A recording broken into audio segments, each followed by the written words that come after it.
নমস্কার প্রিয় বন্ধুরা, আশা করি সবাই খুব ভালো আছেন। গল্প বলার আসরে আজ শুনবো গল্প। গান গাইতে এসেছি। আমাদের সেই বিখ্যাত গোপাল বাগ, সেই মজার কত গল্প আমাদের মধ্যে ছড়িয়ে আছে, সেমনি একটি গল্প গল্প গান গাইতে এসেছি। প্রিয় দর্শকবৃন্দ, সবার প্রতি রইল অসংখ্য ধন্যবাদ আমাদের এই চ্যানেলে আসার জন্য।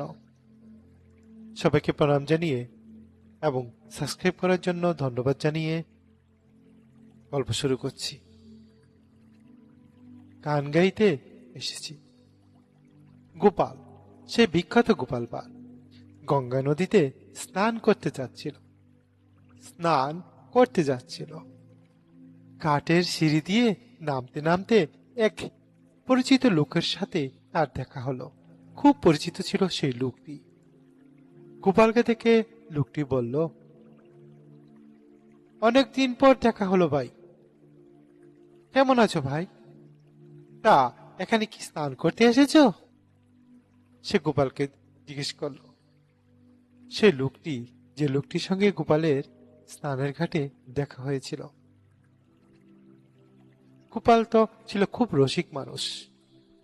সে রস করে বলল, আগে না, আগে না, স্নান করতে আসবো কেন? নদীর জলে গান গাইতে এসেছি। এই যে নদীর জল কলকল করে বইছে, সেখানে আমি গান গাইতে এসেছি। লোকটি এবার আর কথা বলল না।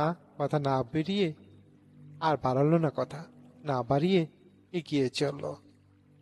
কেমন লাগলো গল্পটি? সবার যদি ভালো লেগে থাকে আমাদের এই চ্যানেলটি লাইক, শেয়ার ও সাবস্ক্রাইব করবে সবাই। ধন্যবাদ সবাইকে। এ ধরনের মজার গল্প পেতে কি ধরনের গল্প তোমরা ভালো পাও কমেন্ট বক্সে জানাবে।